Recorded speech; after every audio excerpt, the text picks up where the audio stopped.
रहे हैं राजस्थान 24x7.com। जिले के सभी सम्मानित नागरिकगणों को नमस्कार के साथ में लॉकडाउन 2 आज समाप्त हो रहा है। लॉकडाउन 3 की घोषणा भारत सरकार और राज्य सरकार द्वारा कर दी गई है, जो कि दिनांक 4 मई से लेकर के 17 मई तक जिले में प्रभावी रहेगा।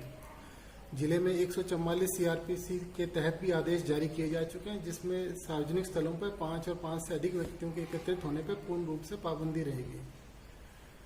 लॉकडाउन 3 जो कल से लागू हो रहा है, उसमें जो महत्वपूर्ण बातें हैं मैं आप लोगों को स्पष्ट करना चाहूँगा। नंबर 1, जो व्यक्तियों के लोगों के घरों से बाहर निकलने और आवागमन से संबंधित है, उसमें स्पष्ट किया जाता है कि शाम में 7 बजे से लेकर के सवेरे 7 बजे तक सभी नॉन एसेंशियल एक्टिविटीज के लिए आवागमन पूर्ण रूप से प्रतिबंधित रहेगा।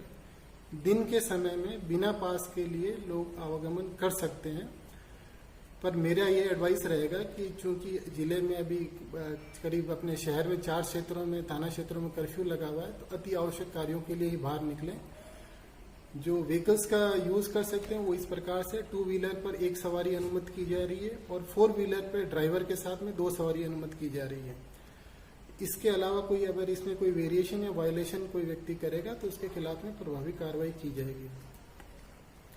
दूसरी कैटेगरी है जो शॉप्स को रिलेटेड है। दुकानों के संबंध में स्पष्ट किया जाता है कि लॉकडाउन 2 में जो दुकानें अनुमति की गई थी वही लॉकडाउन 3 में भी अनुमति की जा रही है। शहरी क्षेत्र के अंदर किसी भी तरह की कोई नई अनुमति नहीं दी जाएगी। विशेष तौर पर नाई की दुकान, स्पा, सैलून पूर्ण रूप से बंद रहेंगे।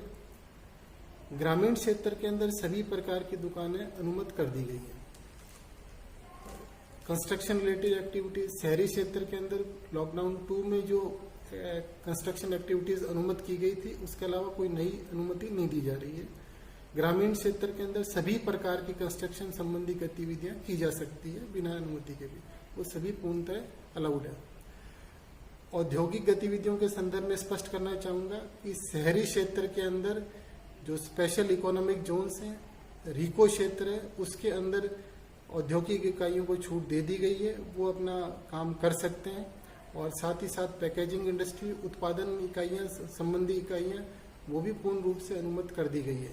ग्रामीण क्षेत्र के अंदर सभी प्रकार की औद्योगिक गतिविधियों को अनुमति दे दी गई है।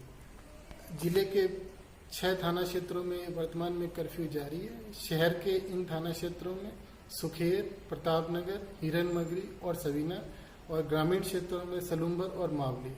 इन क्षेत्रों में जहां 144 लागू किया गया है, कर्फ्यू घोषित कर दिया गया है, उन क्षेत्रों में किसी भी प्रकार की अनुमति नहीं दी जा रही है। अति आवश्यक कार्यों पर पास के साथ ही वो कार्रवाई की जा सकती है। कार्यालयों से संबंध में स्पष्ट करना चाहूंगा, भारत सरकार के और राज्य सरकार के सभी कार्यालय कल से ओपन खुल सकेंगे, जिसमें जो गाइडलाइंस दी गई है राज्य सरकार और भारत सरकार द्वारा, उन कार्यालयों में उन गाइडलाइंस को फॉलो करना पड़ेगा। और जो निजी क्षेत्र के कार्यालय हैं वो 33% वर्कफोर्स के साथ में काम करेंगे। उनका जो शेष बचा हुआ वर्कफोर्स है वो वर्क फ्रॉम होम की स्थिति में रहेगा। यहाँ ये स्पष्ट करना चाहूंगा कि सोशल डिस्टेंस का जो नॉर्म है, मास्क की अनिवार्यता है, पब्लिक प्लेसेस पे स्पिटिंग है, ये पूर्ण रूप से प्रतिबंध है। इस पे अपराध की श्रेणी में दे दिया गया है, इसमें फाइन की व्यवस्था भी कर दी गई है। तो इस तरह के अपराध करने से बचें। और लॉकडाउन 1 और 2 में जिस प्रकार से जनता ने धैर्य और सहयोग का परिचय देकर के उसको सफल बनाया है, लॉकडाउन 3 में भी उसी प्रकार की अपने को सहयोग की आवश्यकता रहेगी। लॉकडाउन 3 भी पूरी सख्ती के साथ एनफोर्स किया जाएगा ताकि जिले को कोरोना के संक्रमण से बचाया जा सके। जय हिंद।